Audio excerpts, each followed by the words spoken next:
Yo! Yayo Talk Show! Dreamin'! Don't give it up, Molly. Dreamin'! Don't give it up, Marco. Dreamin'! Don't give it up, Katie.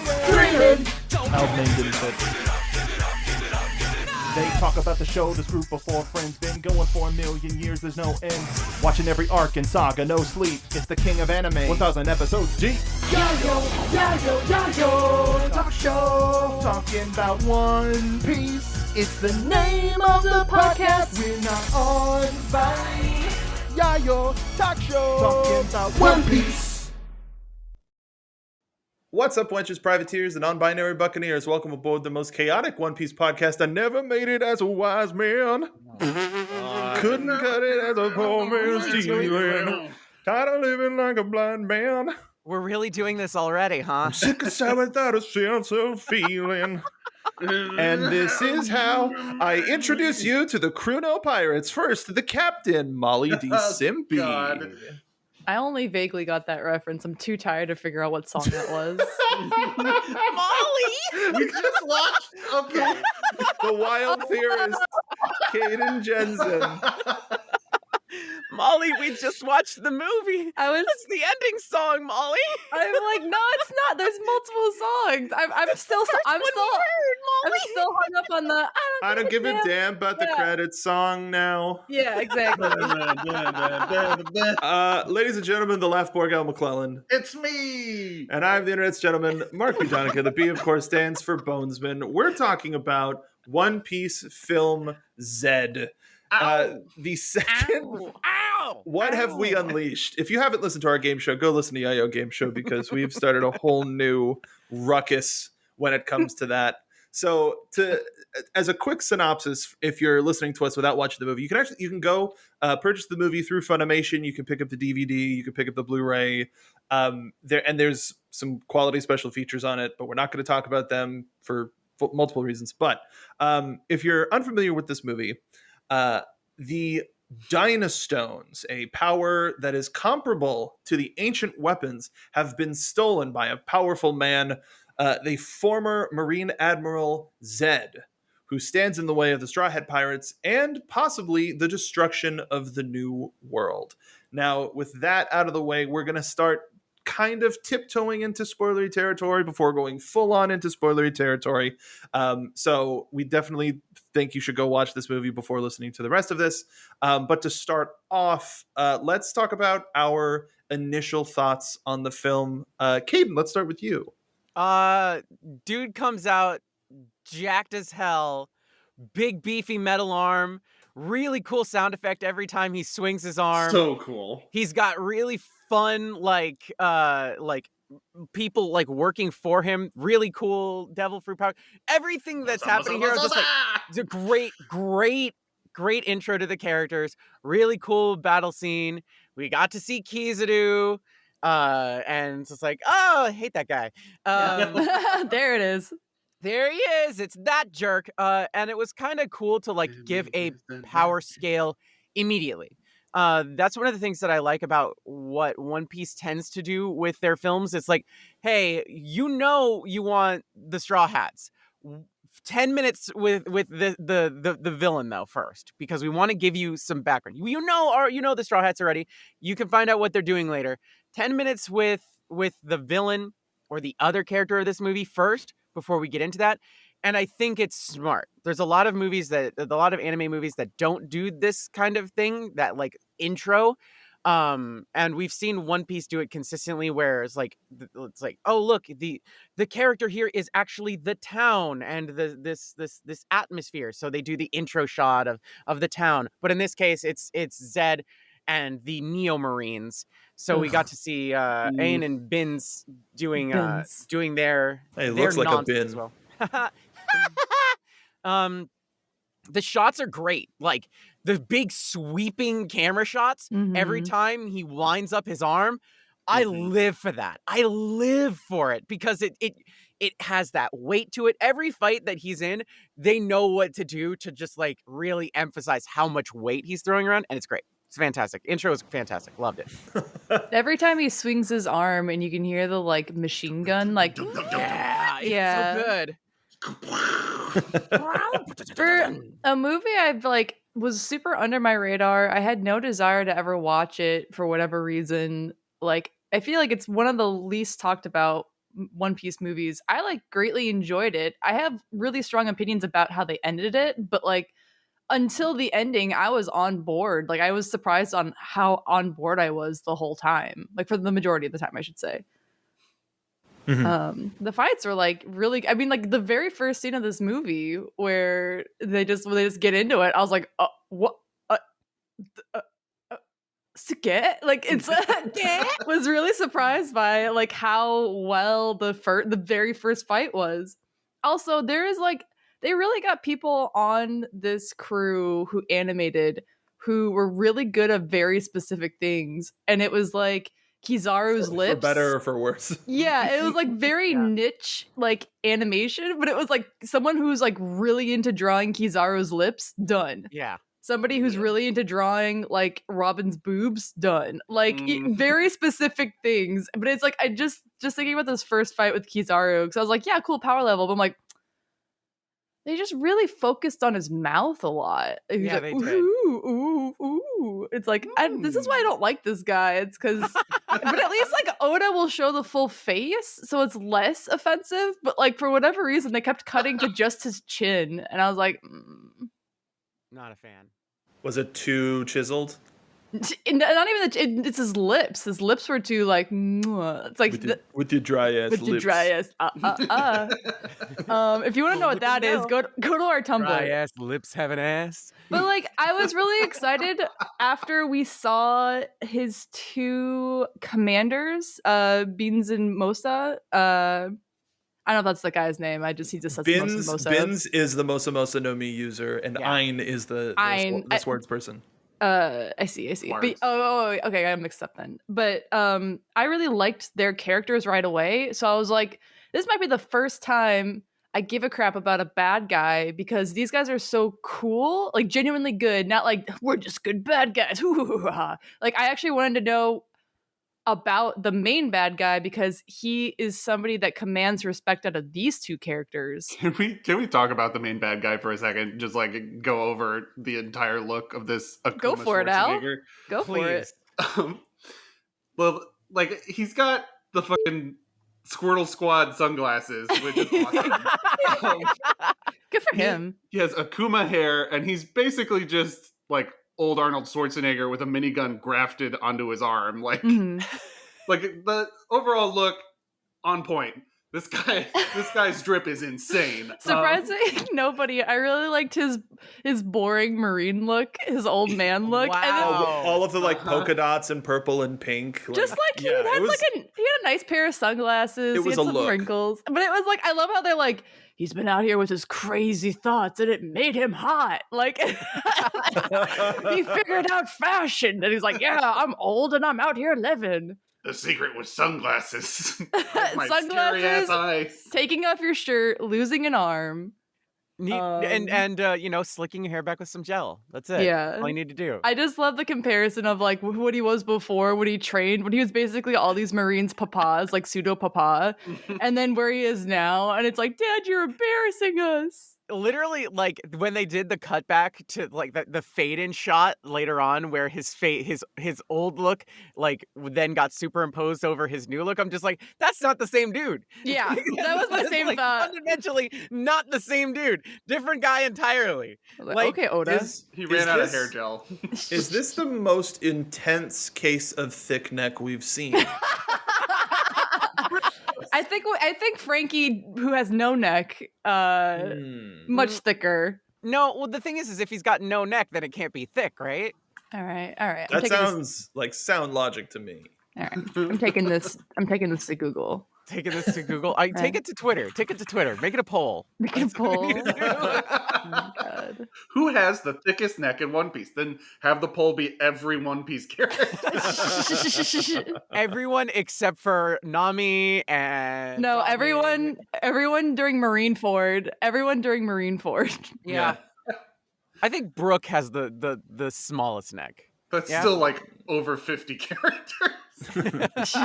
At least. And so it's like, speaking to the Marine side of things, this is a very Marine centric movie to the sense where we've see every like lower ranked officer that we've seen in the show up to this point again, and it's much more like a, oh, it's that guy, oh, it's that guy, oh, it's that guy. Like if anybody, like, look, You again. we're One Piece fans, and we recognize, oh, they're the person that can cut 90 degrees on the train, or that's the person that did this.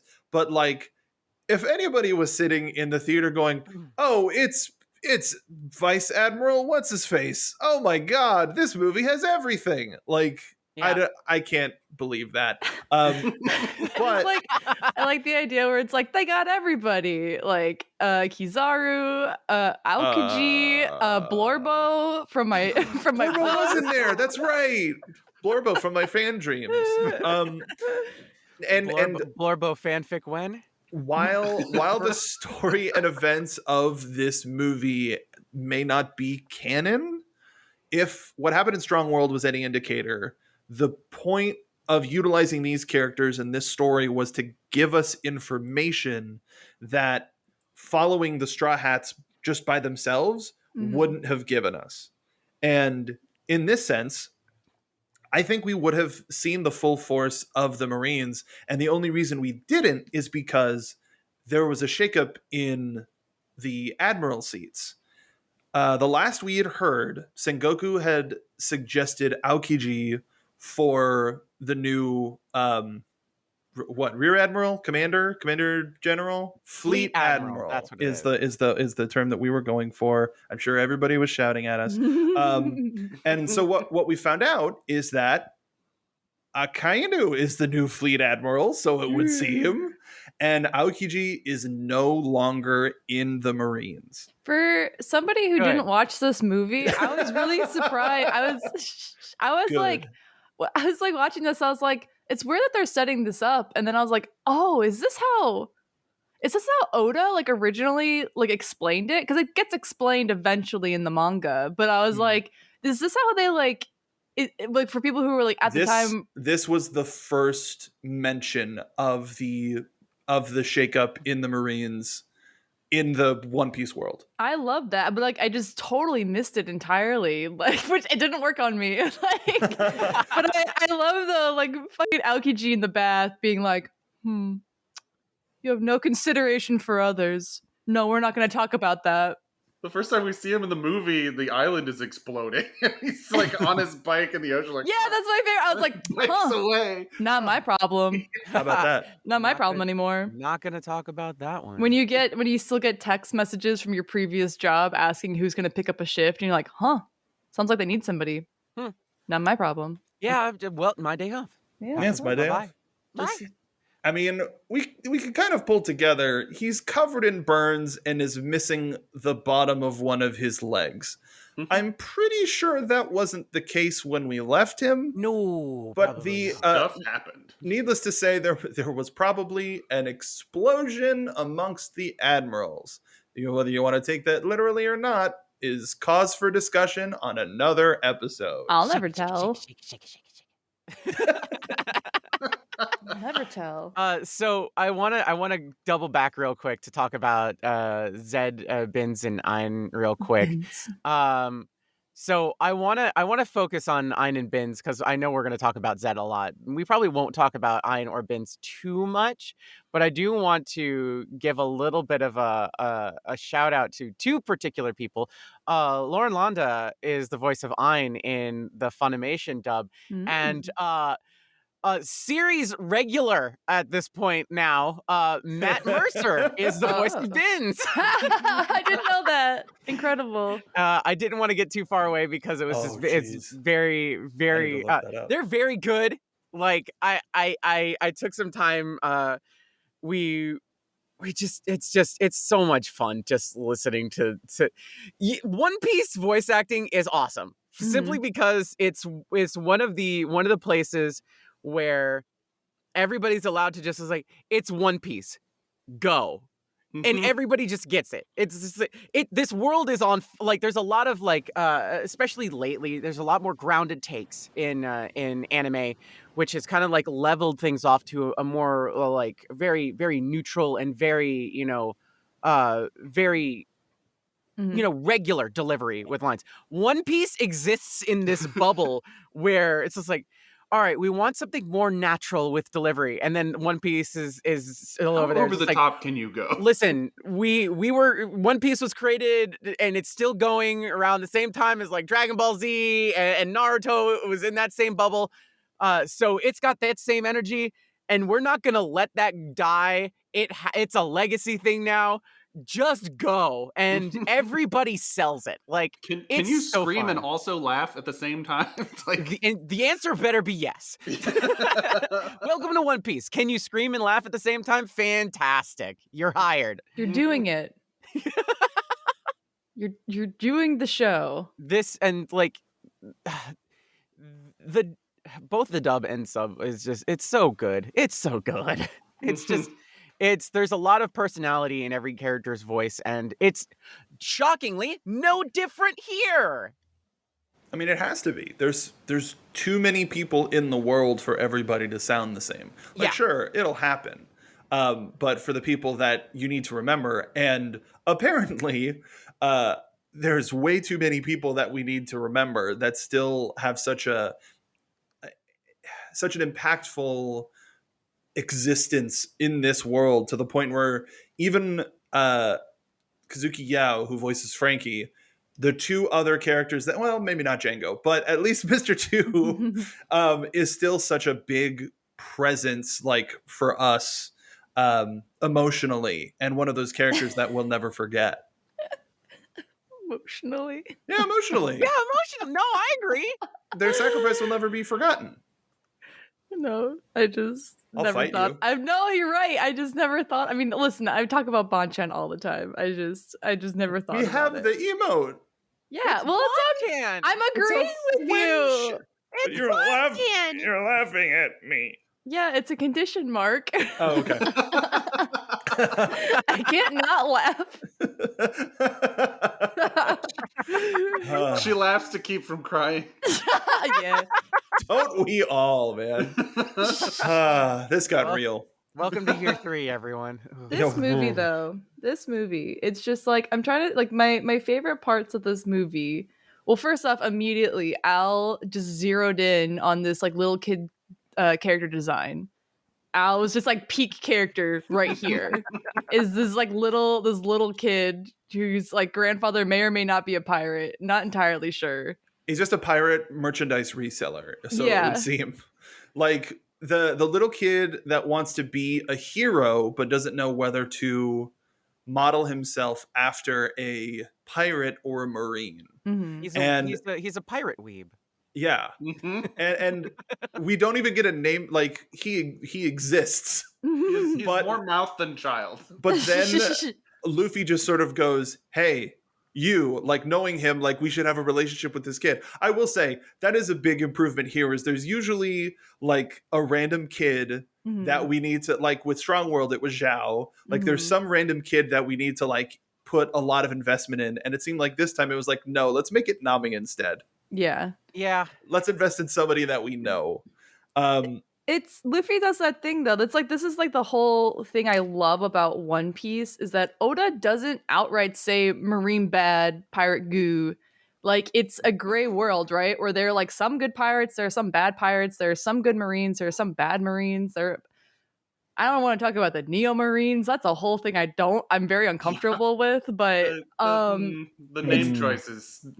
yeah, but the like Luffy saying, hey man, I'm not going to tell you, I'm not going to like force a point of view on you. How about you make it up, like decide for yourself. Like, and that's always like when people are like, you're a pirate, are you a good guy? And they always go like, well, so it looks like you got to figure that out for yourself. You know what I mean? But it's like, that's just life, right? Or it's like, is this guy good or bad? Tell me should I hate them or like them? And it's like, sounds like you should do your own homework and figure it out for yourself. And what does good mean? It's still like one of my favorite because it's like, that's how we get so invested in these characters, is that like Oda doesn't say Vivi is good and Crocodile is bad. We meet Vivi. Vivi was a villain in the beginning, and then she became a friend. And then through our travels, we see what she's going through. And then we go, oh, I don't like that because I like this character. And then by the end of it, you know what I mean? It's like, Well, it's the action speaking louder than words. It's like the Yeah. label is not necessarily something someone assigns themselves, and it's how do they act in their circumstances, and that's how they are a good guy or a bad guy. And that speaks to one of the main undercurrents of why Zed started his organization, which was he was a Marine and his family was killed by pirates. And that was Yes. enough for him to just build up we've got to eradicate piracy from the ocean. But then that same pirate became a Shichibukai and was No. an approved pirate under No, it The- was Did I get that wrong? a random pirate killed his parent, like his family, and he picked himself up by his bootstraps and like fully threw himself into his career and was raising and training like Marine candidates. And then on one occasion, a different pirate came in and killed everybody but Beans and Ein and Zed, and he lost an arm. And then it was that pirate that killed all the trainees. It was the one that killed the ship. Okay. Yeah, and I then misunderstood. they became a warlord, which was like when they revealed that in the movie, I had to pause it because I was like, ooh, I was like, ooh, oh, bitch, like that's like the worst. And I was like, who is it? Who the bitch gonna be? And then they didn't say it, and I was like, ooh. Jeez, Molly, step back from your microphone, please. Oh, sorry, it was just really juicy. I know. And I totally understand. The bad part is that I actually did lean away from the mic, so that's just how loud it was. My bad. No, you're good.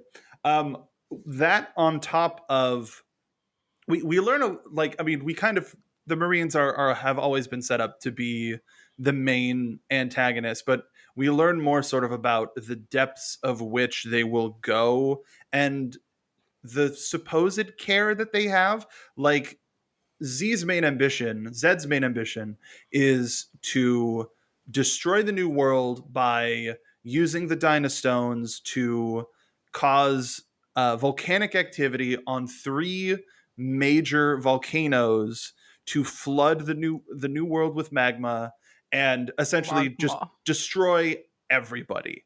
And supposedly the Marines, the like higher up Marines, including him when he was an admiral, knew that the endpoints existed, but were a part of a cover-up about them. They're just a legend. They're just a myth. They don't actually exist. Yeah, that sounds right.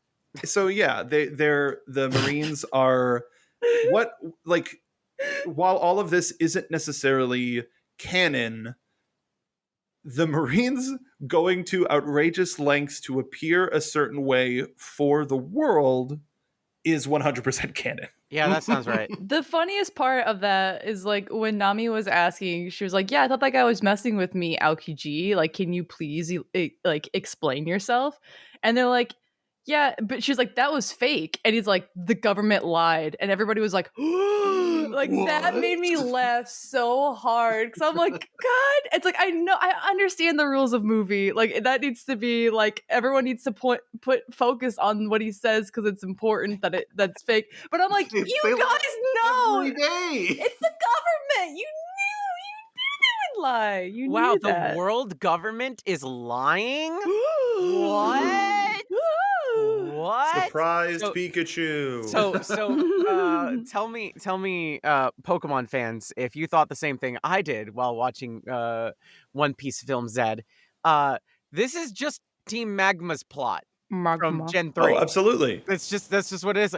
What if all land? Oops, all land. Oops. What if that? What if oops, all land? Oops.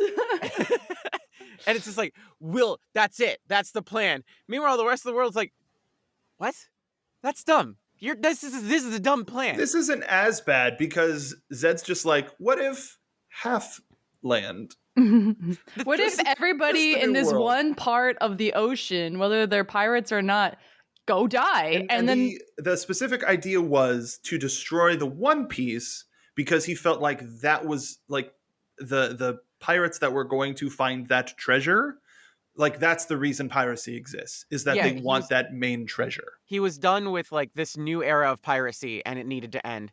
But also like thinking about it in that sense, this planet, the One Piece planet, is mostly water. Mhm. If you suddenly added half a planet's worth of land, that's it. World's over. You have destroyed the planet's ecosystem so much that it's just like, well, stuff will evolve, but like that's it. Everybody's got to like figure out all and then like he wants to Thanos snap half the planet. It's a very Thanos like no. It's a very MCU Thanos centric idea where it doesn't actually. That's not how you. It's not. Doesn't make sense, man. Like you're not fixing things. You're just making more problems. You need to be more specific in the things that you say. It's like you got to be very careful with your genie wish, man, because it's just like you also snapped all like half the resources and people that you've already split planets that you've already conquered and killed half that population now have lost another half of that population. Idiot. Like also they get into like a lot of volcanic like technical stuff like pyroclastic flows and things. It's like, yeah, volcanoes do that, but also they spew out so much sulfur. Like there's gonna be acid rain. Like enough volcanism to everything. Make half the planet land. Like everybody's dead.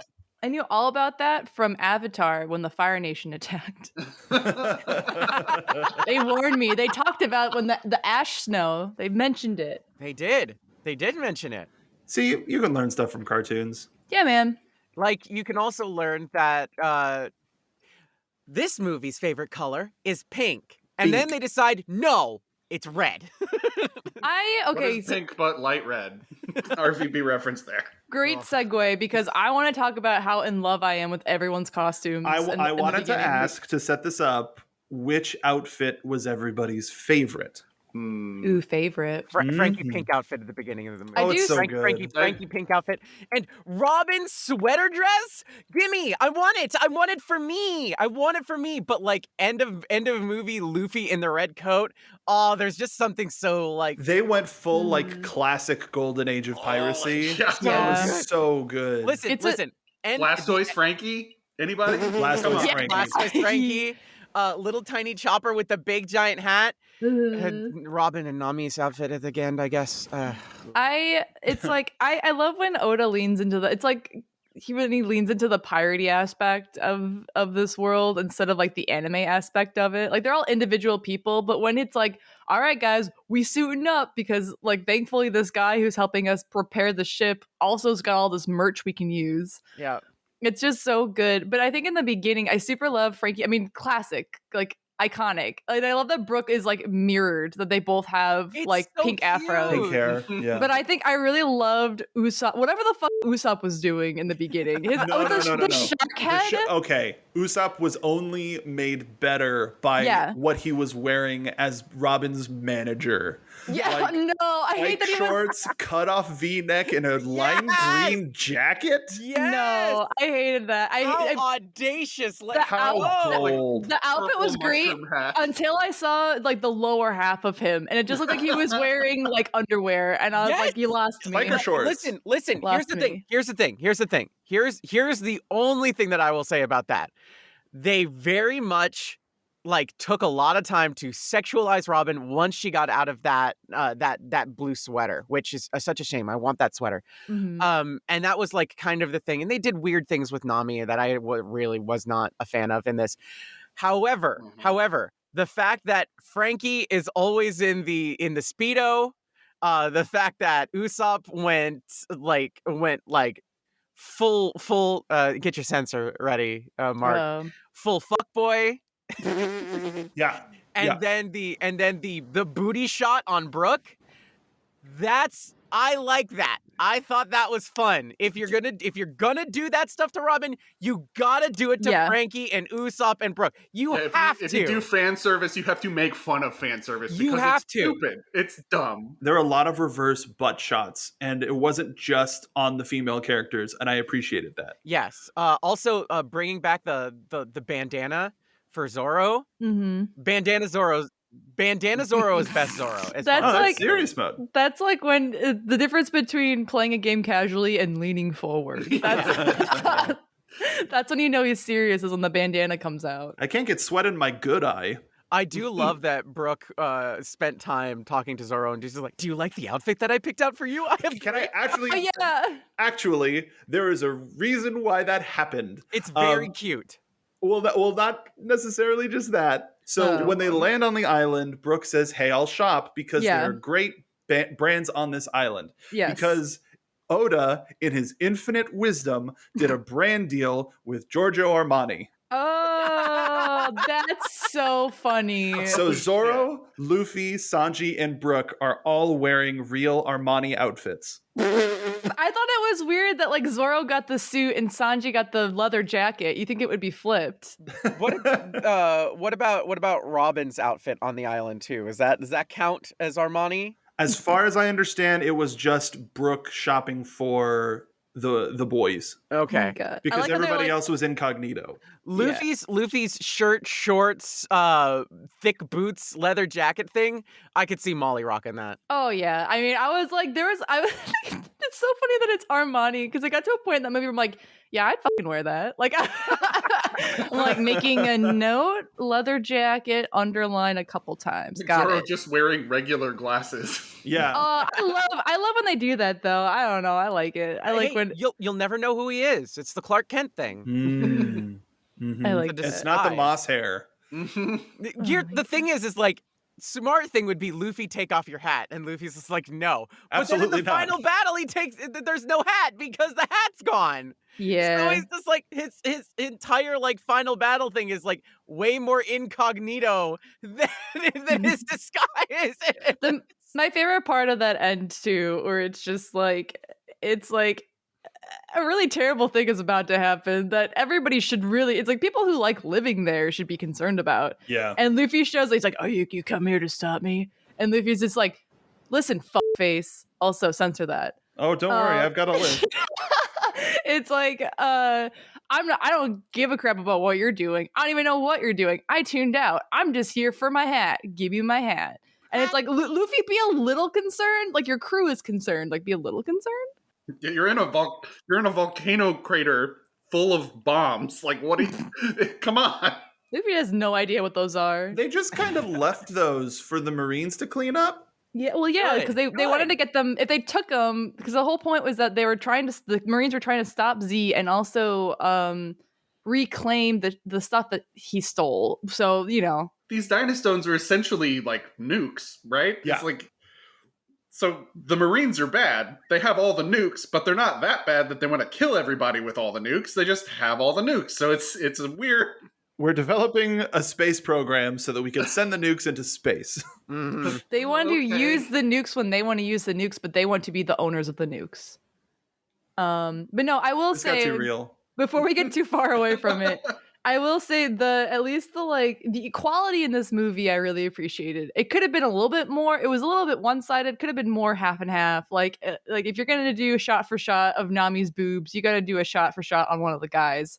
But I did love. More simply is shirtless Brooke. Okay. Yes. That's all Yes, give us the bones. Give us the shower shot. But I appreciated that, like, for fucking once that they are at an onsen and it's just the boys. It's just the boys. We got Luffy's weird half butt. Boys being boys. Well, like, I got so nervous knowing that that's how the movie began. It's like, where's Nami? Oh, well, the first shot we have of her is just boobs bouncing. And, like, yeah, there's an onsen in here. And, like, oh, okay. That animator's is like, I will take this assignment. And it'd be like, I will put all of the jiggle into this one scene with utmost care. And it's like, first of all, the animation was brilliant. Second of all, why was there so much time taken for that one unnecessary shot? Like, listen, if we need to introduce this character, what shot can we focus? Nope, that's the wrong thing. What are we learning in this scene about the movie?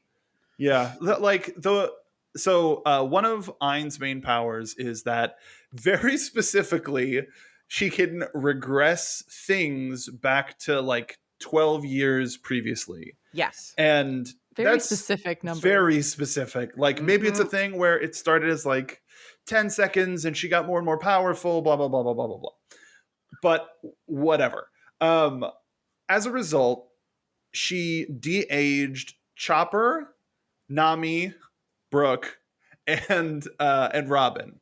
And so Nami spends the majority of this movie as a kid, as I think we already said, but this allows her to go back to the like recon trickster. Like she ended up getting a lot of important information that ended up not mattering because both teams got like arguably the same information, but whatever. We needed to start the plot moving a little bit more somehow. My favorite part is just like they leave the bathhouse and Aokiji is just like info dumping. And I'm like, are any of them listening? This is like the worst. I mean, maybe Sanji, but I'm like, it's like the worst for guys to be like, let me give you all this really really specific and important information. And I'm like, are they gonna make a joke about how Zoro and Luffy and Brook aren't fucking listening? And they didn't. And I was like, wasted. But it's also just like the fact that they're all walking around with like the Armani suits is just. I mean, it's a vacation island. They're not necessarily. I mean, the one thing that gives them away is Zoro has 3 swords and Luffy is wearing a straw hat. Like that is the also Sanji just kind of won't shut up. existing. Yeah. I love that. That's one of the things that like when they have to go incognito, literally it was just like, okay, Robin and Chopper and Usopp and Nami are gonna go do recon. And Sanji's just like, and me. And everybody's like, no. And he's like, well, what about me? He's like, you're just as bad as the rest of us. Like, no, I'm not. It's like, yes. Everybody just goes like, Sanji, shut up. Well, they You're literally. just as bad. They were literally like, he's like, well, why not me? And it's like, because we don't like you're gonna give yourself away with your creepy ass face, like your horny boy, your thirsty horny boy face is gonna give us all away. And it was like very specific about why he couldn't come. And I was like, good for them. They're all very recognizable in their own ways. Luffy starts fights, Zoro starts fights. Brook is made of bones, and Sanji sucks. Yeah. There's just this aura of suck that emanates from Sanji. 100% suck. He's in top form this movie of being a complete asshole. He's extra gross. Extra gross with that comment about Nami growing up. That was the worst. Like, let kids just be kids, man. Why you gotta be like that? The creepiest thing. And I mentioned this while watching it. It's like, that is the creepiest thing you can ever say. Yes, and absolutely. Sanji legitimately just says, like, oh, well, wait a minute. If Nami stays that way, then I can watch her mature. And Blossom was just like, dude, that's the once in future actual predator canceled. Sanji. Yeah. God, hate Sanji that. canceled forever. Period. Go away. Nobody likes you. I want that character trope. And I mean, first of all, I want the real humanity that tends to exist in the world that's disgusting to go away. But I don't want it portrayed in something that's supposed to be fun fantasy. And like something I greatly love. Yeah. That's the one thing that kind of like, and it kind of like, it's in peak form in this film with Sanji. But like when you first meet Sanji, he's just kind of like, oh, he's very teenage boy about things. It's like, all right. He's just like, ooh, pretty girl. You know what I mean? Very, very Brock from Pokemon, right? Not to a gross degree. But then as it goes on, he just gets worse and worse and worse and worse and worse. And then you see this film and it's just like, why do we keep you on the ship? Or do we keep you on the ship specifically to protect all the other people outside of the ship? Because that's what it feels like at this point. We're stuck with you. I'm going to call Zeph and you're going to be grounded. Yeah. I'm going to call your dad and he's going to beat you. He's going to beat manners into you. I would legitimately love to see that. I would just love to see Zeph. I miss him. If at the end of the series somebody needs to make a sacrifice play, Zoro holding up Sanji as a shield would be great. Yeah, that like go like you gotta go CP9 style where he was trying to use Usopp as like an arm, but like same mechanics with a shield. Same mechanics, but with a shield and with the intent of we're just gonna get rid of Sanji before the end of this. Use like the upper half of Sanji as a shield, and then but make him still kicky when like you're using your shield. Like you know how when you like deflect in video games where you like use your shield to like bop and you like knock it back and they're like whoa whoa. It's like have Sanji kick him and then hit him, and then when people shoot at you, then you use the upper half of Sanji. I gotta call somebody. I have a great idea. I have $1 million idea here. Excuse me, Mr. Video Games? Hello, Oda? Your next One Piece game? I got a great team up for you. Is Oda Mr. Video Games? Is that my that's gosh. something else that this movie revealed? Oh my god. Oh my god. So this plot's fairly straightforward in the sense of bad guy wants to destroy the world for a quote unquote good reason. Like, look, he got played by the Marines, and I can understand where that can like turn somebody in. Like, the motivations are understandable, I guess, is what I'm trying to say. Yes, but I'm still hung up that we don't know which warlord did it, because I'm like, it could have easily been Mihawk. Just like, I'm bored. I'm gonna mess around. But I think it's probably Doflamingo, because that guy's got bad energy. But it also could have been like Moria. Like, I think they leave it ambiguous so that we honestly could headcanon it. And because it's not necessarily canon, we don't have to know, because then we don't get the fulfillment of them getting like beaten, you know? Yeah, but I just like in my head, I'm like, which one of these stupid bitches like like really messed it up for this guy, because it's just like really could lean evil or like really funny. Honest, like there's two ways you can kind of lean here, where it's like, oof, that just adds to that guy's awful vibes, or that's hilarious because knowing Mihawk like just cruising around by himself in a dinghy through the East Blue because he was bored. But also, like, think it could at this point in time, it could have been the Kuja pirates. Yeah, well, that's what I'm saying. That would also be funny. But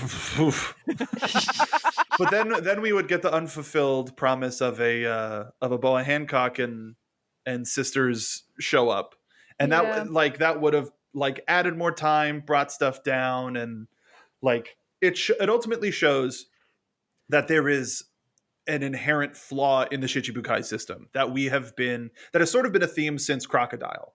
Yes. You don't say. Yeah. Mm-hmm. And so that's another theme that we get sort of carried through. I was thinking about that last night, actually, where I'm like, why would they even do this? And I'm like, well, it's kind of like, hey, you're big, tough, and scary. Why don't you just like a mafia mentality where it's like, we pay you to like take out bigger and scarier, or people like pirates that are like getting a little bit too fresh. Like, go put them in their place. It's like, I never really considered it. Kind of like just makes sense by itself, but I'm like, wait a minute. It benefits both. Like, the pirates don't have to worry about having the cops on their tail, and then the Marines don't have to deal with all of these up and comers and like be policing everywhere constantly. So it's like they're making a deal. So one of the things that is important is that we learn all of this from everybody's favorite jovial grandpa, Garp. Oh yeah, I've been wanting to talk about Garp, and I forgot. And we get flashbacks of Zed when he was younger, as like a kid, as like an early Marine, and all this stuff. And there's one thing that I saw, and I'm just like, I know that Molly had probably posted about this when Molly watched the movie. And then I went and I checked, and I was like, I knew it. There is a picture of young Garp that they show in this movie. Remember when I said like a week or two ago about like in the middle of the night, do you think Oda's gonna remember to draw young Garp hot? The answer is yes. The answer is, guess what? Young Garp, hot. That all is right? Really quickly, just so that I can make a correction. Robin's outfit was Armani. Okay. Oh, interesting. It's funny because I've seen that screenshot before. It's like, it's not like they don't not, you know what I mean, in the manga, but it's like that specific screenshot I had, it'd been I'm like, I don't know if I fully understood where it came from, but seeing it in the movie and being like, oh yeah, they remember to draw him hot. He's very happy about that. Listen. When I saw that, I'm just like, Molly's probably very pleased. And seeing you post about young hot Garp in Discord was just like, all right. Photo. I'm so glad. Yarp. I'm so glad. I know Molly well enough that it was just like, I'm sure it's already there. And sure enough, yesterday at 4:06 p.m., there's the picture. There it is. I'm just like, I know Molly. I like blurred Very it so happy. that the people who needed time to watch the movie wouldn't be spoiled. But I remember I posted it in like a spoiler blur, and I was like, hee hee, like, Yeah. oh man. And, like, to that end, I thought we were gonna see more than literally just pictures of like the glory days of these Marines. Like, I thought it was like, I know that this is a Marine centric story, but I was really hoping that we would get more than, because they're usually about showing than telling, but in this case we were just told. Well, they spent too much. Listen, man. They spent too much time on Nami's boobs. All I was right, gonna say they blew all the budget on the big giant arm, but Nami's boobs is probably up there too. Big giant arm. boobs. Tracts of land. And I wonder if we're gonna see more, because of the lava flow. And I wonder if like that means that we're going to see more of this like as the show goes on, because there's stuff in the past of those big three veteran Marines that is important to the world story that we haven't seen yet. And that's why we didn't get it. That was the thing I was surprised about, though, that they keep using Garp and Sengoku as like info dumpers. Like, I thought, like, I was looking in the crowd at the very end to see if like Sengoku and Garp were there, but they were like, no, they were just plot devices to like explain stuff. And I'm like, anybody else could have done that. I mean, listen, I'm not complaining Sengoku about seeing Garp. Like, they're both retired at this point. Yeah, I know, but also it was like pretty big deal. All of our nukes are gone. Like, maybe we call literally everyone in. Are they the oldest living Marines left? Or Not they're- oldest, but like I don't know how Maybe. old Kong is. or Suru, Tsuru. Osuru. Osuru. She's Listen. also that in that group where it's like Sengoku Garp, the young woman Yeah. that's her. Yeah, the three vets. I I'm love just her. very happy that Aokiji is done with the Marines. I'm so happy. And can I say it's been very hard to not just call him Kuzan. Yeah. Why? Just cuz I think this was when his name was revealed. Oh, Like his actual name. They revealed names in this. Mhm. As far as I know, they name dropped like the first name basis with Yeah. Zed. Zed's just like, oh, it's you, and I'm just like, who? This is where we hear Borsellino Yeah, and Yeah. Kuzan Borsellino. for the first time. Because when you and it's not like directly stated here, and that's because when you reach the level of admiral, you are given a nickname that corresponds with Oh. an animal and a color. Oh. Nito And Frito Bandito. Oh, every time people use their actual names, I'm like, who? And then I'm like, it's Kizaru and Aokiji and the other one. And Akainu, And I can't, yeah, that's the one. who we haven't heard as of yet. We haven't heard his name yet. I don't want to know. I don't care. We just know he likes trucker hats. Unless it's like something, a really stupid name. And I'm like, good, because Oh I no, don't like him. it's very Yakuza. Yeah. No, that's not. It's no, horde. It's a horde name. It's No. probably something really terrifying, like pickle in a cup or something. Oh, Caden, you have to stop doing these when we're not ready for your segment. Spoilers. Censor that. Censor that. Censor that. Oh God. Yeah, I was like, he was saying his like Kizaru's first name, and I was like, I knew that, but like, why? That's weird. I was just like, oh well. Also, we didn't know like what his relationship was with the Marines yet, and I was like, that's weird. And I'm like, oh, that makes sense because he's also like Papa, so he's like, they really should have been worried when he used their full names, like middle names. Then they knew that they're gonna get grounded. Oh no! Listen, young man. Run back up the stairs. Kuzan P. Keys. What did everybody feel? One of the things that we got a peek into from Marine Life, speaking of Kuzan, was he kept singing this sort of memorial song. I thought, okay, so here's the thing. It was playing in the very beginning with Master Zed, and I was just like, is this guy singing? Because this is a very like beautiful song, and it's like, I'm the old master. Like his voice is very kind of raspy, and then when we find out it's Aokiji singing, I was just like, of course this. I'm like, of course it's this guy. Of course it is. We just saw him in the bath. We see his whole bod. They're really pushing it. They did close-ups on his face, Look at much this like hottie. Kizaru. Yeah, they were like, of course the hottie's got pipes. I was like, boo. But also, it was a really beautifully rendition song, and he's Yeah. very talented. Hottie's got Boo. pipes. Everything about it. Boo. Boo. Hottie's got pipes. That's the name. That's the Yep. episode title. Hotties got pipes. Hottie's got pipes. We need to write that down. So I got it. Okay, perfect, fantastic. Anyway, I was just kind of like, man, I mean, like, maybe Master Zed is like misunderstood. Like, maybe, it's like, maybe I'm like, I don't know, maybe I'm like sympathetic to the cause. And then being at Aokiji, I'm like, no. Sympathetic. No, yeah. That's why I did it.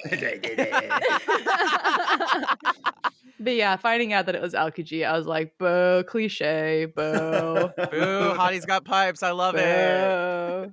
I mean, I don't love it. I respect it. I mean, he's talented. Whatever. Whatever. Shut up. I mean, Zed being a cool character, though, like, you're like sympathizing with his plan ends at, oh, the entire world would die. It's like, that's not a good plan. Like, It's that cool motive, still like genocide. Yeah.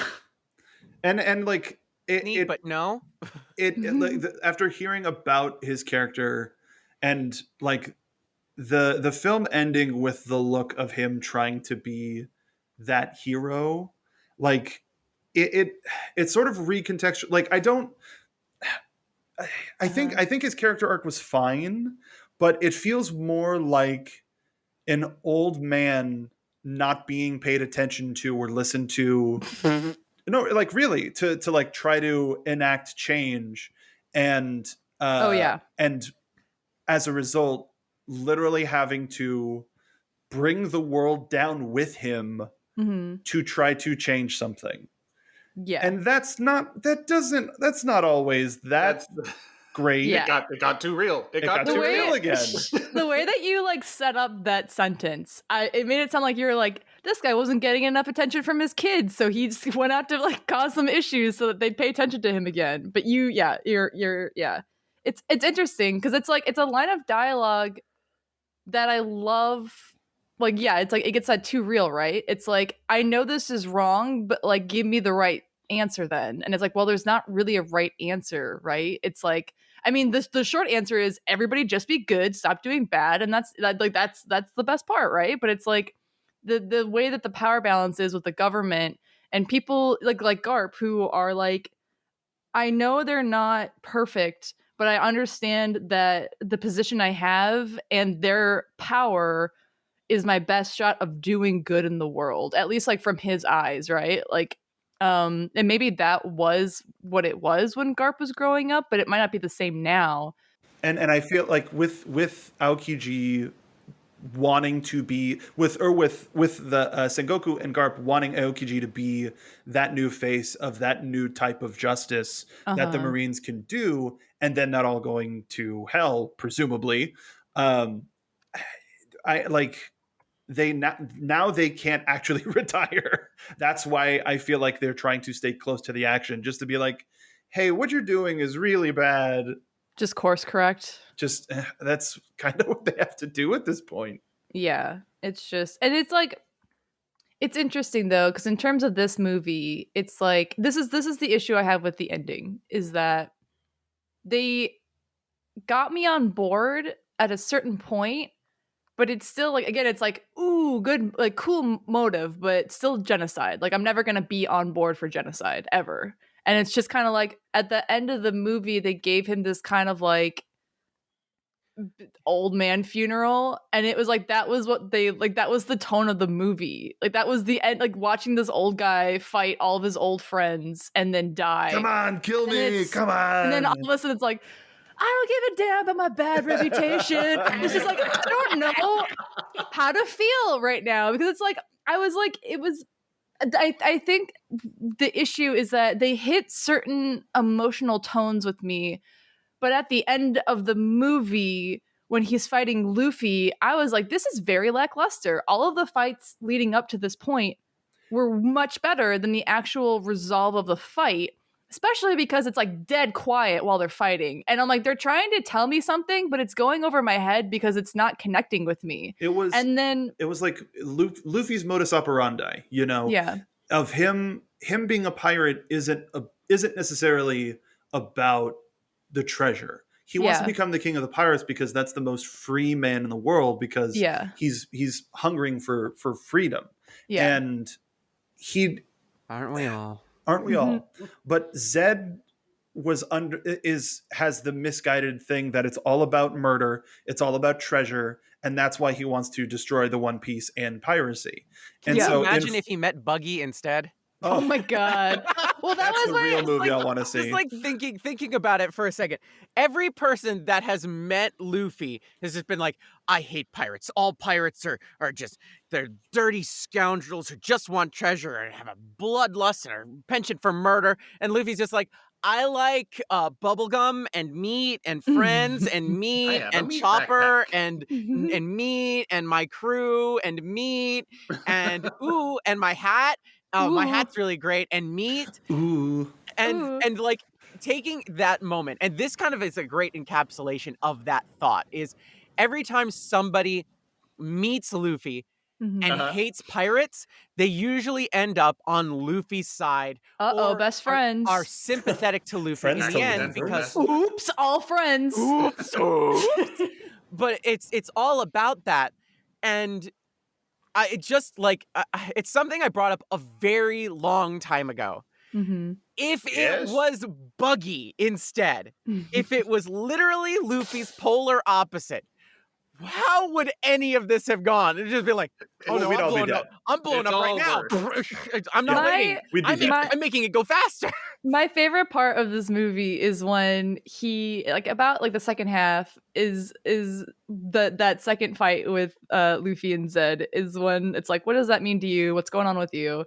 And he's like, hey man, no, my hat is really important to me. I got it from Shanks. And then Zed being like, red-haired Shanks' sins go deeper than I thought. And I was like, it's like if he met Buggy, he would just be like, there would be no conversation. It would just be Buggy being like, yeah, and then there would just be like, he would like the like Zed wouldn't have said anything to Buggy. Buggy would just be there, and he would get his entire vibe because he wears it on his sleeve. He wears it on his face. Immediately just start shooting him. He might even recognize him as that kid from the Roger Pirates. Yeah, it's just like, didn't you know Shanks? Shanks! I hate him! It's like, okay, well, maybe we Did I just join the Marines? I'll hear him out a little bit, yeah. No, but hold on. You hate Shanks? I hate Shanks. Maybe we can vibe for a second. Something that I've missed for a while, they actually did in this movie. I miss Buggy too. It's a small... No. No. It's such a small little thing. And it's like, I just feel like we're never in a situation now where somebody bad mouths Shanks, except for Buggy. But it's like, it's usually like, what?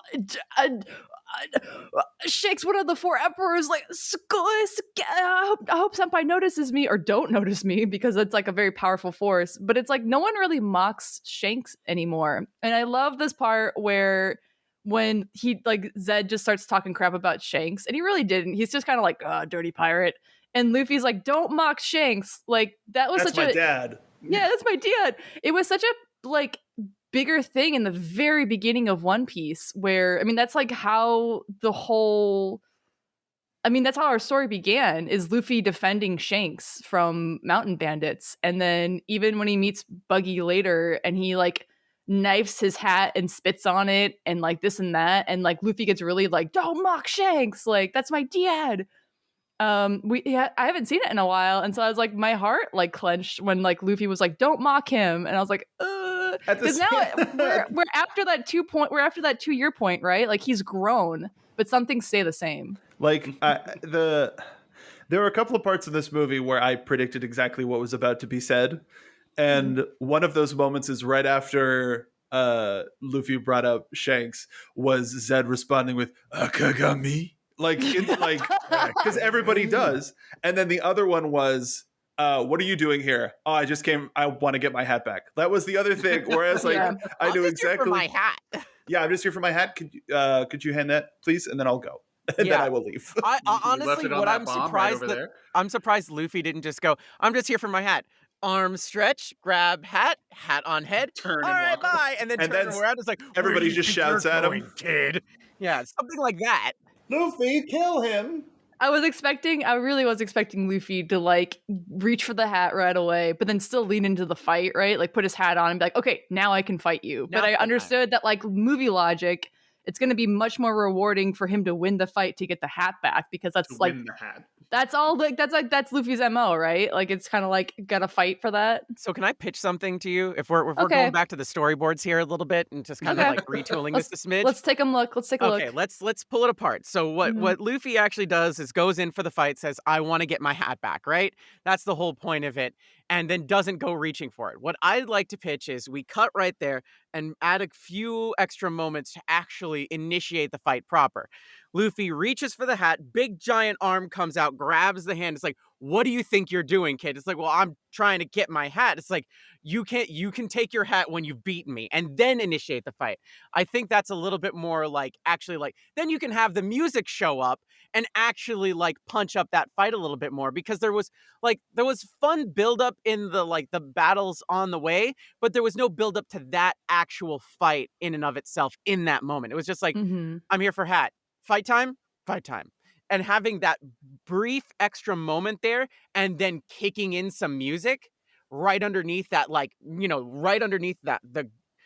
gauntlet grabs Luffy's hand, and then, you get a little bit of it's like the music starting to swell up. You get the dialogue exchange, and then, it's like, you'll have to beat me to take it. Then Luffy's other hand comes in with a swing, and then as soon as that hit happens, then the music like starts doing the you crank it up, and then the fight begins. It's interesting though, because really it's like, I think part of the reason why I was really it felt really lackluster when we finally got to these final fights, aside from like Sanji and Zoro immediately beating both of the like lieutenants. But yeah, that was fast. The way that they set up shot for shot with this fight for Luffy, like Zed is drinking by himself with all of those, like basically all the nukes ready to go. And I believe there's a shot where one of them blows up and they cut back to the one that is holding Luffy's hat. And so I was like, is this going to be like they're fighting, but also like a time limit where like Luffy has to grab the hat before that specific bomb goes off? Because that felt like how they were like lining it up, where it was like, one went off. Is it going to be this one next? I'll never tell. Like there's a bit of like suspense there that does not get paid off at all. And I feel like if they kind of like, I mean, also I understand the whole point of that fight is not that they fight to the death or they fight to exhaustion, because immediately that guy's going to go and fight the entirety of the Marines, like to end this movie.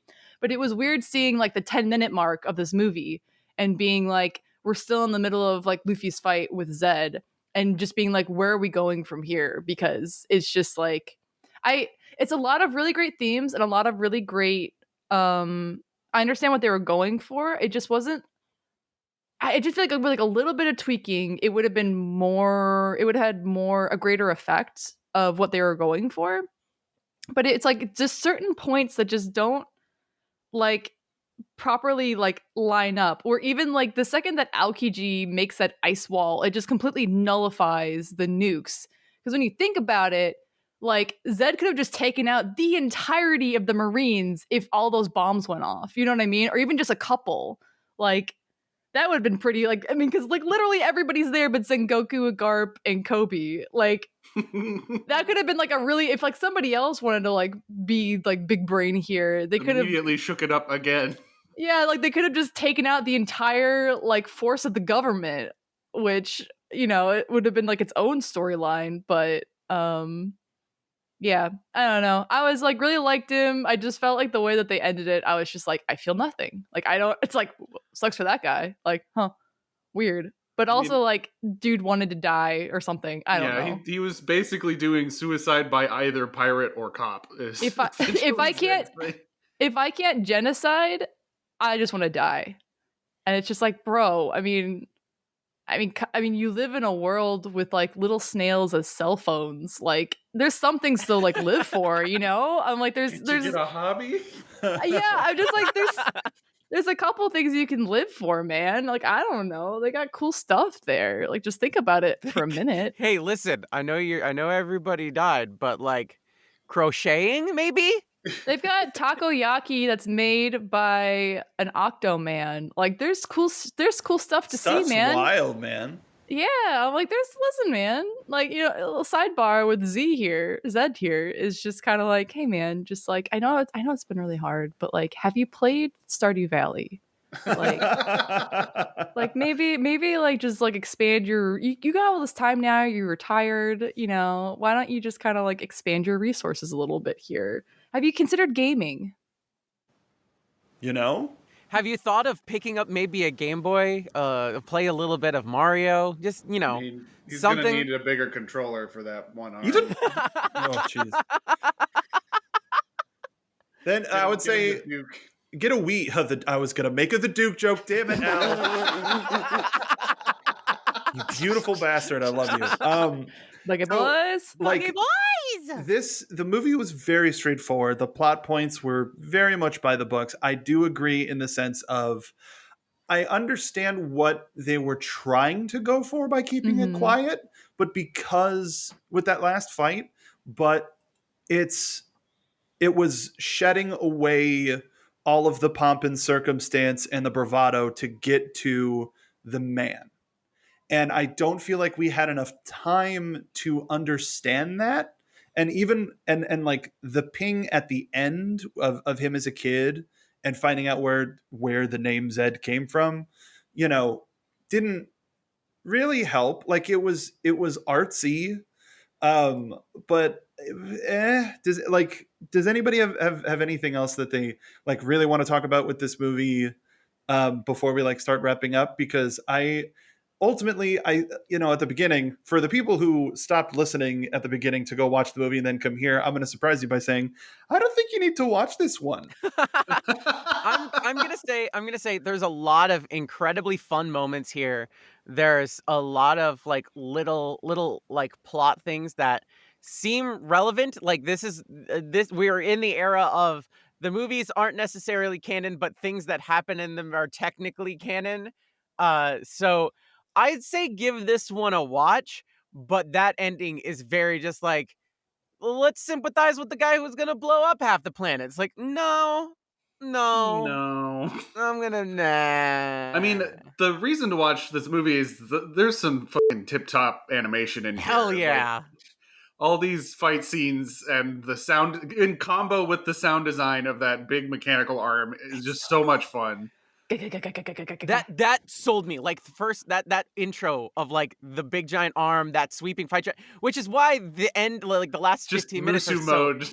It's an arm Yeah. blowing up a bunch of Marines. Is he available? Let me look. It's why the last 15 minutes are so like is because everything before it was so much fun, especially the fight scenes and like some of the like Nami going back and being the espionage agent that she always was, and you know some really clever moments and some really good banter between the characters. It was a fun movie. Was it the best? No, but I'd say it's fun enough for a casual watch. Yeah. I really like the resolution of the B plot as far as like them being de-aged, and Brooke is also de-aged. It's like, can't you see how soft and supple my hair is? And he's like 100 years old, so 12 years is nothing. And then at the end, he's returned back to his normal age, and he's excited about it, but he's exactly the same. He's a skeleton. There were 12 really years ago, he was still a skeleton.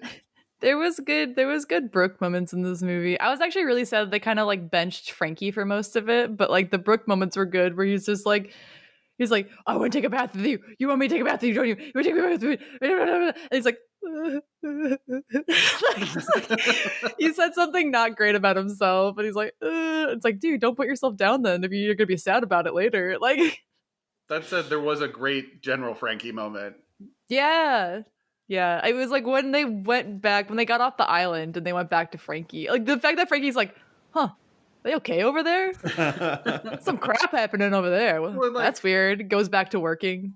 Frankie does a radical beam and just fucking disintegrates the ground. Like the whole Oda says they don't really kill people thing. They definitely disintegrated like dozens of Marines in this movie. Do they That's kill them the- if they never exist? That's true. If it's not canon, I have erased you from history. That's the other thing I was a little like, I got a little hot, like blooded about like, you like, it's not true canon, blah blah blah, is that there was another sea train. I got really upset, but it's like I was upset about it because I'm like, we just got through a whole arc about how it's never been done before, and then Word I got out. over it. I got over it because the scenes for the train stop were so beautiful. It was very like Spirited Away reminiscent, and I was like, all right, I'll allow it. This was 2 years since Water 7. So it's probable that that technology is a little bit more further spread, possibly. Also, it was invented when Tom was younger and like Frankie was but a wee bab. So it's if you count when the train was first finished, it's like 20 years ago. Yeah, I don't know. I was just like, I don't know. I guess. Oh, jeez. When you apply logic to it, I guess. I'm less mad. We're now. all in rare form today. I don't know. What a I great got stream last night. I got up. I got up early for this. I don't know. Went to bed late. I'm just vibing. Anyway. So I guess like final thoughts on Film Z, because like while I do agree that there is some stuff to watch this movie for, you could probably also just like Google the scenes and take a look. It was yeah. It was really like starting this movie and being like, why does nobody talk about this movie? This is great. And then ending the movie, I'm like, oh, I can see why no one talks about this movie. It was kind of, it was like, it's kind of the Game of Thrones effect, right? Or incredible show, but they just totally botched the ending, so you completely forgot about the entire show. Who has like a completely better and like story than Zed? No, see, here's the thing. You got to stick around for the final things, because then you get to hear Avril Lavigne. Yeah, that's true. Come on, don't you want to hear Avril Lavigne? The Avril weirdest Lavigne credits. covering Nickelback. Don't give a damn. I have Just- a bad reputation. I feel like they had already paid for the music before the movie was fully written, and then they were like, we just don't have time, and we spent money on it, so we have to use this music. But it's just like really though, it's like the death of a really okay guy. You know, he's not They use How You Remind Me. Yes, okay, now. They use How You Remind Me and Bad Reputation as the endings of this movie. What is the pre-chorus hook to How You Remind Me? This is how you remind me of I really am, of what I really am.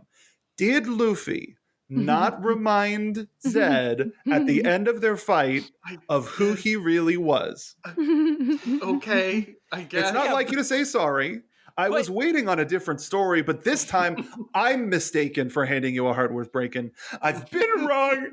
I've been down to the bottom of every bottle. Never made it as a wise man. Couldn't cut it as a poor man stealing. Yeah, couldn't do Tired it. of living as a blind man. Exactly. Sick of a sight In the without a Marines. sense of feeling. In the Marines, he was blinded to the real stuff happening in the world. This is how you remind me. This is it though. This is like, can we just everybody turn around in your chairs, look back at the storyboards? All right. Okay. So that emotional beat that none of us were getting at this ending. Yeah. You know what would have been a real power move if like them being, instead of it being like, oh, he's sad, it's sad because this guy's gonna die, instead of like being like, we got to get really like oh man, we're all gonna be sad about this guy, the guy who was about to kill like an entire ocean's worth of people. Instead, just have it be like, yeah, he's gonna die, but like, you know, he died how he lived, right? And then as he's like like getting ready to like fight the Marines. It's like, I don't give a damn about my bad reputation. And just like lean into it, right? Like get campy with it, like have fun with it, and just be like, yeah, that guy was pretty fucked up, but this is like okay, like let's go. Like I kind of like this. Embrace the cringe. Yeah, embrace the cringe. Yeah. So then I think it would have been better because it would have just been like, it's like, whoa, this guy's gonna die, but like good for him. It Like would have it's been more like memorable. It would have been more memorable for sure. But that just left the opportunity for AMV makers to. Yeah.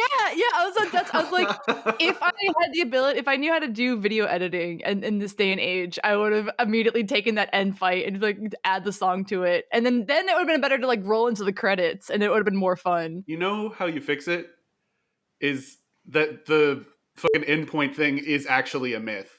Like because the Marines suppressed this thing that they thought was a danger, somehow Zed finds out that it is actually bullshit.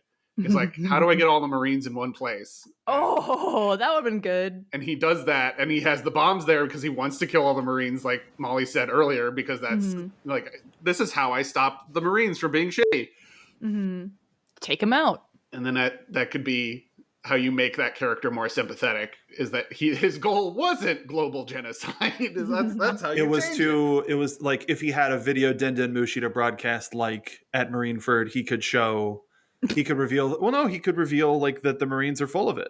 Well, I was just sorry. I immediately was thinking like he gets Buggy to be the cameraman, so he can also take out Buggy. He has to get Buggy to host him so that he can maximize the viewership because he's just starting out on Twitch, you know. Then Buggy like raids him so that he gets all those new followers. Like, comment, and subscribe. Buggy raid. Oh my god. That's kind of what we do, man. Anyway, yeah, I'm really. And it works. It works. That's why we do it. That's why we do it. Final thoughts on this movie. I'm really excited to go on Tumblr and look up gift sets for it. And that's kind of like, I'm not sure if I'll ever watch it again. If somebody makes an AMV of that last fight with that song, I will watch that again. I'll do it. Okay. Thank you. Thanks, Kaden. Nobody look in Thousand Sunny. Please. Nobody look. Nobody. Because there isn't an AMV of How You Remind Me with films that I found while we were talking. Wow. Hey, you want to know the year? Yeah. 2015. Yo, let's go. We're catching up. Yep, we're getting there. Oh my God. We had some memorable characters. I will probably say Mosa really randomly and not remember where it came from. Ultimately, I'm gonna be listening to Nickelback like I used to. I'ma be. And I'm gonna be listening to that on loop, but specifically the one where it's a bunch of bees dancing while saying Mosa. While saying Black and yellow, black and yellow. Now I'm gonna be listening. Now I'm gonna watch Lego Batman. Oh my God. Because that's the only frame of reference I have for that song. Not that it was honestly my thought takeaway from this movie is that we got it out of the way, and I'm really excited for the next movie that we get to watch. Oh, is it the movie where Luffy finally gets to taste dinosaur nuggets?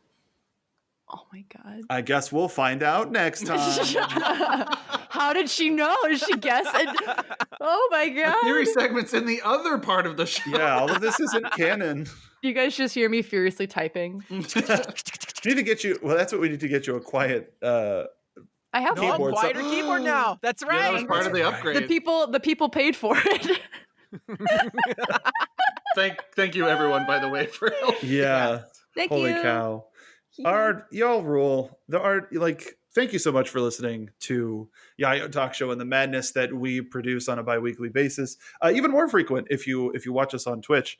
And if you have friends that like anime but don't watch One Piece yet, send them our way, because we've been told that our energy is infectious and my mood being boosted anytime I get to hang out with these three wonderful people is a great indicator that I can confirm that. So please like, comment, subscribe, share, all of that good social media BS.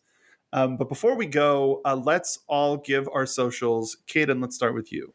Hi, I'm Caden Jensen. You can find me on Twitter, on Tumblr, on Instagram, and on Twitch. And it's all the same. It's Caden Jensen, KDINJENZEN. I stream on Twitch regularly. I'm a VTuber. I'm a voice actress. You're gonna have fun. And I'm going to pass it back to Mark, who's going to toss it to someone else. It's me. I'm going to toss it to Al. You can find me on Twitter, Twitch, Instagram, most places on the internet at Al McClelland Jr. That's ALMCCLELLANDJR. Good luck. You can find me on Twitter, Twitch, and Instagram at Mark Bidonica, and I'm silly. How about you, Captain? You can find me on Twitter at Flood, TEH, hit T FLOOD, and you can find me on Tumblr, Molly Flood, Molly K Flood, depending on what you're looking for. And we have a Yayo Talk Show Tumblr, so if you want to see gift sets from this movie when this episode comes out, follow us on there. And going along with how most arc sagas and movies have ended, now that you've listened to the episode, you've joined our crew. With that comes the responsibility of telling your friends, leaving a comment, following us on Twitter and Twitch at Yayo Talk Show, and letting Caden watch the show and movies in one piece. So come aboard, and we'll see you next time on Yayo Talk Show. Before we go all the way out, have we ever made the joke mood no me? Mood no me. How There you we got end pipes? Talking about One Piece.